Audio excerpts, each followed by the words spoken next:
This weekend at Spa was a pretty positive weekend.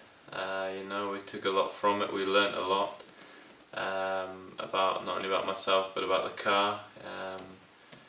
And again, it was not how we intended it to be. We intended to sort of be challenging in the top 5 or maybe even for a podium, but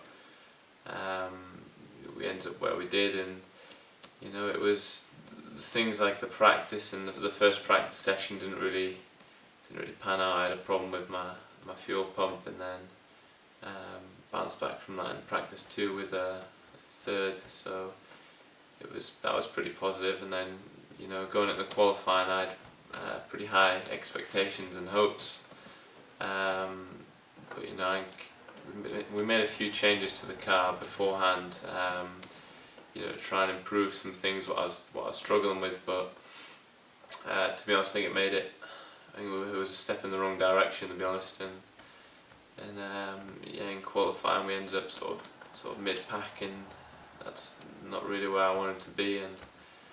And again, in the race, it's hard to make up positions in the races, but I always seem to either stay where I am or improve.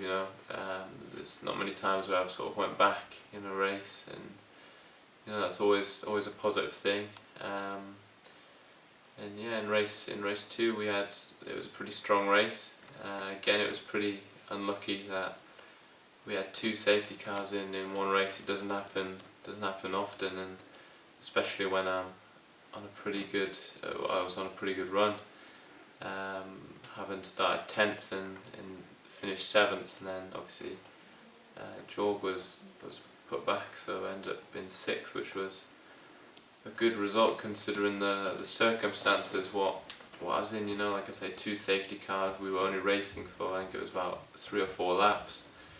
So the team were really happy with the sort of pace I showed in the race, and where I ended up. So all in all, it was, like I say, a good race, and we took some good and bad points from it, and hopefully be stronger for the next time out.